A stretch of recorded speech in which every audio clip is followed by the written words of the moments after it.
किसान नेता सरवन सिंह पंडेर हमारे साथ है। पंडेर साहब, 3 बैठकें हो चुकी केंद्र सरकार के साथ, अब चौथी बैठक का समय भी आ गया रविवार को शाम 6 बजे चंडीगढ़ में।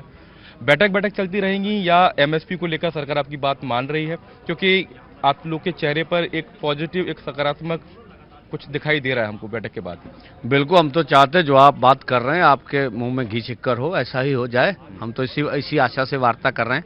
देखिए, हम देश को कहना चाहते हैं, हमारा बैरिकेड तोड़ना या दिल्ली जाना आनक का सवाल नहीं है।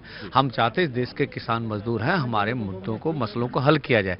अब सरकार ने समय मांगा है, हमने दे दिया है। अब देखते हैं केंद्र क्या निर्णय करता है। कल की बैठक में सबसे ज्यादा चर्चा किस मुद्दे पर हुई और सरकार का रवैया कैसा था किसानों से बातचीत करते समय? देखिए, सरकार का रवैया भी अच्छा था, सभी मुद्दों पे बात हुई। देखिए, जिस तरह से मंत्री महोदय आश्वस्त करते हैं मीटिंग में, अब बोलने से तो कुछ नहीं होगा।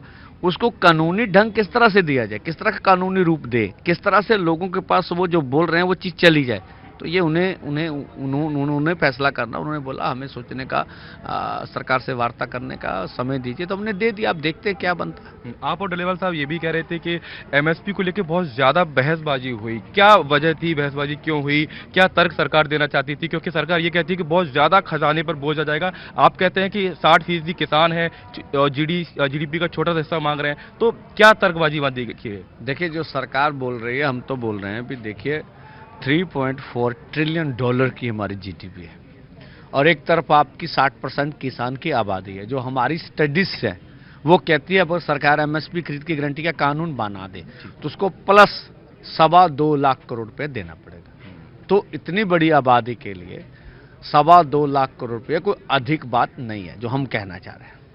सरकार ने एमएसपी पर गारंटी कानून बनाने से मना नहीं किया, आप लोग ये भी कह रहे हैं, तो लगता है कि अगली बैठक में कुछ सॉल्यूशन निकलेगा या किसानों को बॉर्डर पर ही बैठना पड़ेगा? आशा तो ऐसा ही करेंगे, अब देखेंगे उस मीटिंग में क्या होता है। आखिरी सवाल, दिल्ली कूच का क्या हुआ? आप शंभू बॉर्डर पर ही रहना है, बैठक तक का इंतजार करना है या कोशिश रहेगी कि और आगे जाना है? दिल्ली कूच का निर्णय हमने वापस नहीं लिया, ये मीटिंग पर डिपेंड करता है।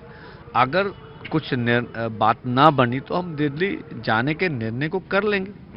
एक बुजुर्ग किसान के शहीद होने की भी खबर आ रही है, क्या उनका परिचय है और क्या कैसे उनकी जान गई, क्या कहा जा रहा है? देखिए, शहीद ज्ञान सिंह जी हैं, पुत्र गुज्जर सिंह जी, उनकी उम्र 63 साल है।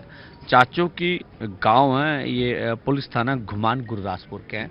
और स्मोक सेल, हम अभी मौत के कारण स्मोक सेल चढ़ने से उनकी मौत हुई है, जो हॉस्पिटल से जानकारी आ रही है।